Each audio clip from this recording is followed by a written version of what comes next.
नमस्कार, crypto TV में आप सभी का स्वागत है। मैं हूं मनोज दारा। क्रिप्टो वायर ने भारत में पहले क्रिप्टो करेंसी इंडेक्स IC15 को लॉन्च किया है। क्रिप्टो वायर एक ग्लोबल सुपर ऐप है जिसमें क्रिप्टो टीवी चैनल भी शामिल है। IC15 इंडेक्स का उद्देश्य निवेशकों को दुनिया भर के प्रमुख क्रिप्टो एक्सचेंजेस पर listed top 15 widely traded liquid crypto currency के परफॉर्मेंस को ट्रैक करने में मदद करता है।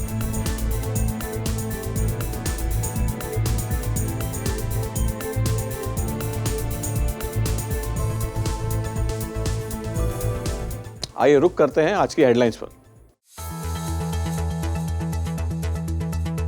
आरबीआई गवर्नर के मुताबिक इकोनॉमिक स्टेबिलिटी के लिए खतरा है क्रिप्टो करेंसीज। आरबीआई गवर्नर ने कही सीबीडीसी पर सावधानी से आगे बढ़ने की बात, कहा जल्दबाजी से नहीं होगी लॉन्च। रिलायंस जियो ने की मेटावर्स में एंट्री, आर्टिफिशियल इंटेलिजेंस स्टार्टअप में एक्वायर किया 25% स्टेक। बिटकॉइन के $50,000 के फेयर वैल्यू की तरफ बढ़ रहा है। एक्सचेंज स्टेबल कॉइन रिजर्व में हुए $27 बिलियन का आंकड़ा। सैमसंग ने मेटावर्स की दुनिया में लॉन्च किए अपने Galaxy S22 phone. PUBG creator Krafton ने NFTs और मेटावर्स की दुनिया में रखा कदम। बढ़ती अनसर्टेनिटी और प्रॉफिट टेकिंग के कारण बिटकॉइन पहुंचा $44,000 के आसपास। रिजर्व बैंक ऑफ इंडिया के गवर्नर शक्तिकांता दास ने थर्सडे को कहा कि private crypto currencies macro economic और फाइनेंशियल स्टेबिलिटी के लिए खतरा है। ऐसे में इन्वेस्टर्स को सावधानी रखते हुए गवर्नर ने कहा कि क्रिप्टो करेंसीज का कोई अंडरलाइंग नहीं है, यानी कि ट्यूलिप भी नहीं। सरकार द्वारा बजट में क्रिप्टो के ऊपर 30% फ्लैट टैक्स डिक्लेयर करते हुए कुछ ही दिनों बाद आरबीआई गवर्नर का एंटी क्रिप्टो स्टैंड काफी मान्य रखता है। क्रिप्टो स्टेक होल्डर्स ने एक कदम का स्वागत किया था जो उनके ट्रेड को लेजिटिमाइज बनाते हैं। प्राइवेट क्रिप्टो करेंसीज या जिसे आप इसे किसी भी नाम से पुकारते हैं, वो दास ने रिपोर्टर्स से कहा कि हमारी मैक्रो इकोनॉमिक स्टेबिलिटी और फाइनेंशियल स्टेबिलिटी के लिए खतरा है। वे फाइनेंशियल स्टेबिलिटी और मैक्रो इकोनॉमिक स्टेबिलिटी के मुद्दों से निपटते हुए आरबीआई की क्षमता को कमजोर करेंगे।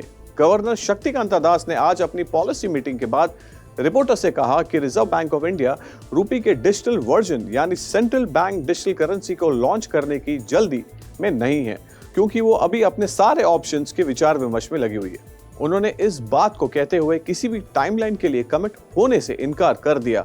साथ ही बताया कि आरबीआई जल्दबाजी में सीबीडीसी लॉन्च नहीं करेगी। दास ने कहा, हमें साइबर सिक्योरिटी और उनके काउंटरफीटिंग जैसे जोखिमों का ध्यान रखना होगा, इसलिए हम सावधानी से आगे बढ़ रहे हैं और टाइमलाइन नहीं दे सकते हैं।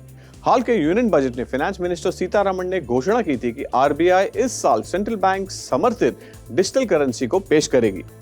वही आरबीआई के डिप्टी गवर्नर टी रविशंकर के अनुसार सेंट्रल बैंक पिछले 18 से 24 महीने से अगले टेक्नोलॉजी के इवैल्यूएशन के सहित सीबीडीसी पर काम कर रही है। शंकर ने यह भी कहा कि सीबीडीसी के होलसेल और रिटेल यूजर्स पर काम चल रहा है। ऐसे में आरबीआई डिप्टी गवर्नर ने कहा कि अकाउंट्स बेस्ड मॉडल्स डेवलप करते हुए आसान है, जबकि टोकन बेस्ड मॉडल्स को डेवलप करना ज्यादा समय लगता है। इससे पहले किसी मॉडल का टेस्ट करने के फैसले करेंगे, यह आने वाले दिनों में तय किया जाएगा। जियो प्लेटफॉर्म्स रिलायंस जियो की पेरेंट कंपनी मुकेश अंबानी द्वारा ओन्ड भारत की सबसे बड़ी सर्विस प्रोवाइडर है, ने Silicon Valley based artificial reality company Two Platforms में 25% इक्विटी स्टेक के लिए $15 मिलियन निवेश किए हैं। बता दें कि टू प्लेटफॉर्म्स और जियो के साथ एक आर्टिफिशियल इंटेलिजेंस मिक्स्ड रियलिटी और कंज्यूमर्स हैं और एंटरप्राइज एप्लीकेशंस के लिए मेटावर्स टेक्नोलॉजीज में प्रोडक्ट को बिल्ड करते हैं। ऐसे में जुलाई 2021 में एक इंडियन साइंटिस्ट और एंटरप्रेन्योर प्रणव मिस्त्री द्वारा टू प्लेटफॉर्म्स की शुरुआत की गई थी। वही जियो प्लेटफॉर्म्स के डायरेक्टर आकाश अंबानी ने एक प्रेस रिलीज में artificial intelligence, machine learning, metaverse और वेब 3 के एरियाज में टू प्लेटफॉर्म की एक्सपीरियंस फाउंडिंग टीम में अपनी कॉन्फिडेंस दिखाई है। साथ ही आकाश अंबानी ने कहा कि जियो प्लेटफॉर्म्स टू प्लेटफॉर्म के साथ मिलकर काम करने की उम्मीद कर रहा है ताकि interactive artificial intelligence, immersive gaming और मेटावर्स की एरिया में नए प्रोडक्ट्स डेवलप किए जा सके। स्टेबल कॉइन का क्रिप्टो करेंसी एक्सचेंज रिजर्व्स पहली बार $27 बिलियन से ज्यादा हुआ है।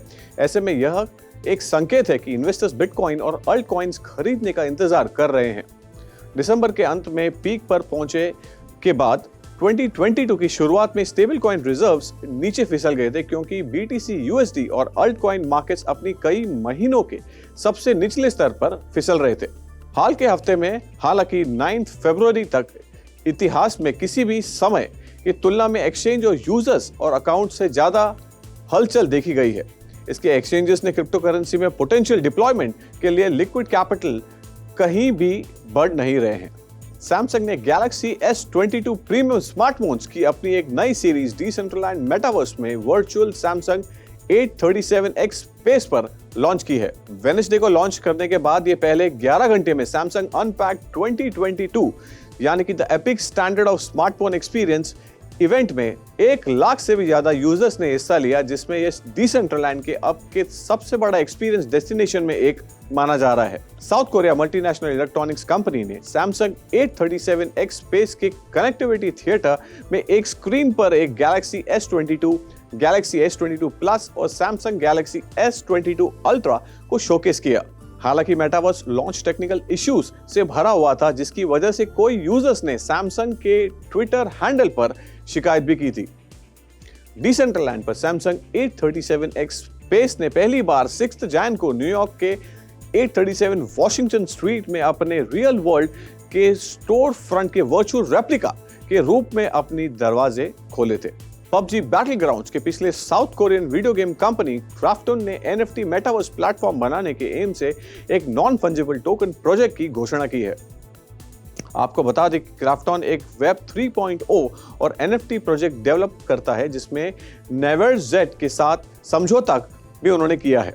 नावेर जेड एशिया के सबसे बड़े वेब पोर्टल्स में से एक है। नावेर की सब्सिडियरी कंपनी है जो एक एशिया का सबसे बड़ा मेटावर्स प्लेटफॉर्म ज़ेपेटो चलाता है, जिसकी दुनिया भर में लगभग 290 मिलियन से भी ज्यादा यूजर्स हैं। ज़ेपेटो में यूजर्स द्वारा अपने 3D अवतार में सपोजिट आर्टिफिशियल टेक्नोलॉजी के साथ बातचीत भी कर सकते हैं। ऐसे में क्राफ्टन ने कहा कि वो अपने एक्सपीरियंस पर इस्तेमाल PUBG बैटलग्राउंड्स की जैसे ऑनलाइन गेम्स बनाने के कारण ताकि user generated content creation tools develop किया जा सके। नावेर जेड NFT मेटावर्स प्लेटफॉर्म की मेटावर्स सर्विस और इससे आसपास की कम्युनिटी और सोशल सर्विसेज को संभालेगा। फेडरल रिजर्व रेट हाइक और शॉर्ट टर्म इन्वेस्टर्स द्वारा प्रॉफिट टेकिंग की बढ़ती अनसर्टेनिटी के कारण बिटकॉइन $44,000 लेवल के ग्राउंड तक ट्रेड हुआ है। एक इन्फ्लेशन रिपोर्ट में जब महंगाई दर में एक उम्मीद से ज्यादा बढ़ोतरी के बाद सामने आई थी तो यूएस स्टॉक फ्यूचर्स में गिरावट आई। टेक हैवी नैस्डैक 100 के फ्यूचर्स में ओवर 1% से गिरावट आई, जबकि S&P 500 0.7% फिसला। डाउ जोन्स फ्यूचर 0.22% की गिरावट के साथ 100 पॉइंट द्वारा हुआ बंद नीचे। US consumers price index report में 7.5% का एक year on year rise record हुआ है, जो 1982 से लगभग आप अगर ये आंकड़े अगर देखे जाएं से भी ज्यादा लार्जेस्ट रीडिंग है ये। बिटकॉइन पिछले 24 घंटों में लगभग 1% से ज्यादा गिरावट के साथ $43,817 से ऊपर ट्रेड कर रहा है, जबकि ईथर इस दौरान 1.4% की गिरावट के साथ $3,147 पर ट्रेड कर रहा है। पिछले 24 घंटों में अगर आप माने तो क्रिप्टो करेंसी का मार्केट कैपिटलाइजेशन लगभग 1.3% गिरकर अराउंड $2 ट्रिलियन के करीब हो गया है। आज के हेडलाइंस में इतना ही। देखते रहिए crypto TV for more such updates on crypto currency. तब तक के लिए मैं Manoj Dara signing off. Thank you.